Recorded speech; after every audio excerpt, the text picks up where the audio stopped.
Hey, we're in the New York Times Small Business Summit talking to another women-centric member, Dominique, and we're going to make this less like an interview and more like we're just having a chat, because that's what we're all about at WomenCentric, not getting past those titles and labels, although we know that you need them for keyword reasons, and we know that the only reason why we're so keyword crazy is because obviously that's how people shop and look around for things, but we're all about the people aspect and the personal aspect. And Dominique, you tell me about why you signed up a few months ago, what you think it's about, what you'd like us to do, anything you want to talk to us about.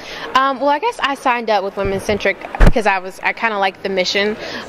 You guys are just kind of working with professionals and women and supporting women within, I guess, our own network. So I thought that was really cool. So I got on and created the profile.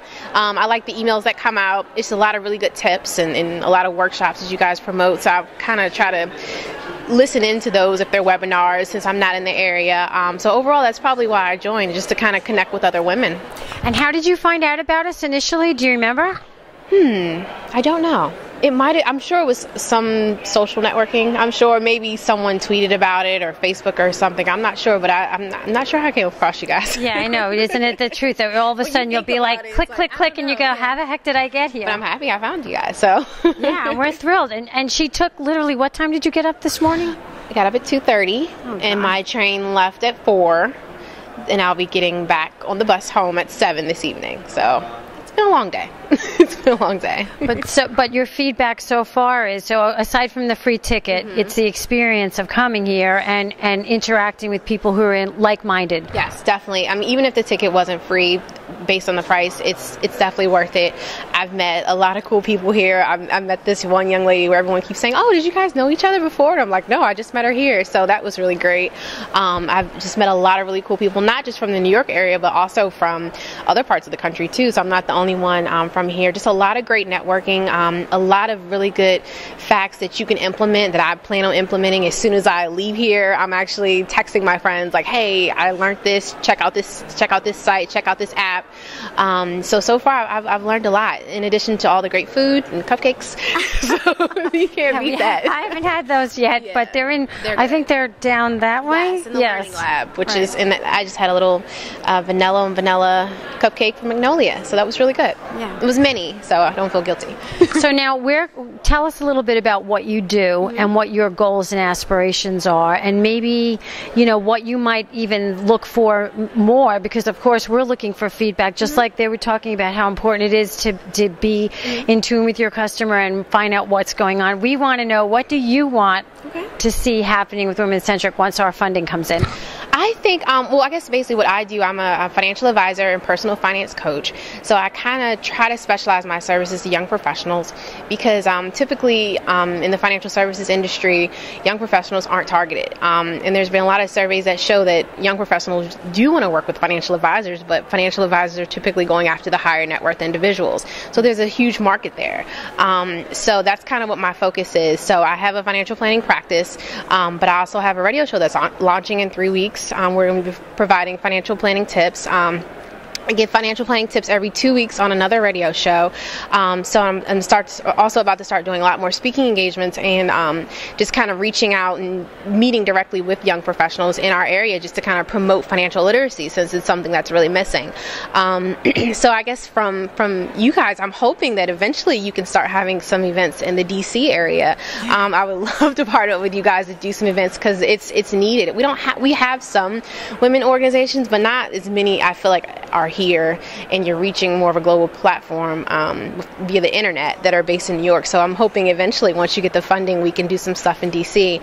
I like what you're doing already. I feel like once I get my profile spruced up a little bit more on WomenCentric, that I see how you're promoting a lot of other people's events. So hopefully that I'll get that kind of love or feedback as well from you guys too. So overall, I mean, I love what you guys are doing so far, but I really hope you can kind of come to my area too. Sure. We'll definitely put that on the very long list of things that we really want to have happen. So the one thing I wanted to ask you, if just off the cuff, because we didn't practice this at all. This is totally off the cuff.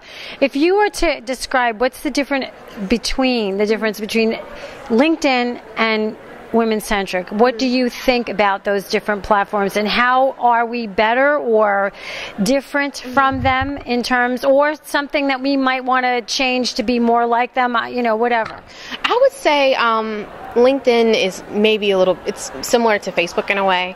Some people call it the adult Facebook, but I feel like LinkedIn is for professionals, and just like professionals can be on any network, but I think it's more broad.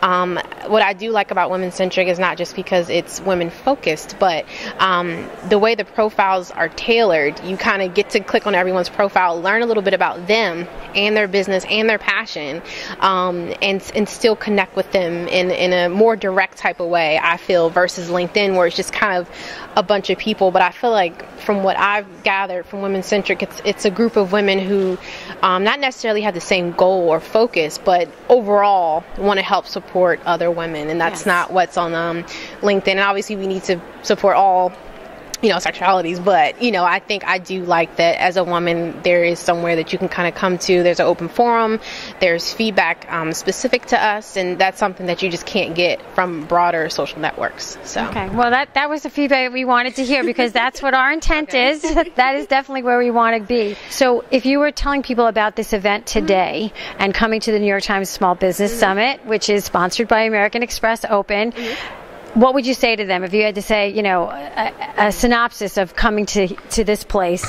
I would have to say it's a great event. Really good networking, and there's just a lot of really good feedback that you can get from professionals that you would normally not have opportunity to meet. It's just one-on-one time, so that to me is priceless. So yeah, and the same thing with the practical information. It's something, like you said, that you can go back to your business right away and make a change, do something. I was just interviewing Carol Roth, who is the MC, and she said, it's not about coming here and then going back and having business as usual. We want you to leave here feeling like you can do it. You can make the change.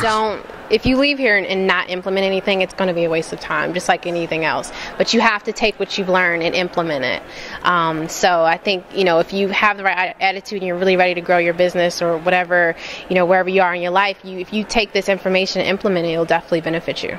Great. And just like people are coming from, like Dominique came from D.C., there are people that come from all over the country, because it is that good. The word gets around, and I can tell you from experience this year, and Dominique can back me up on this, we got the word to let, the special offer go out, and within moments, like maybe even 90 seconds, they were sold out. So when you get the invitation to come, be quick, right? Yes, be quick. Be very quick. Yeah, because otherwise you might get sold out. And there were a bunch of people who were not able to make it because they do have a cap.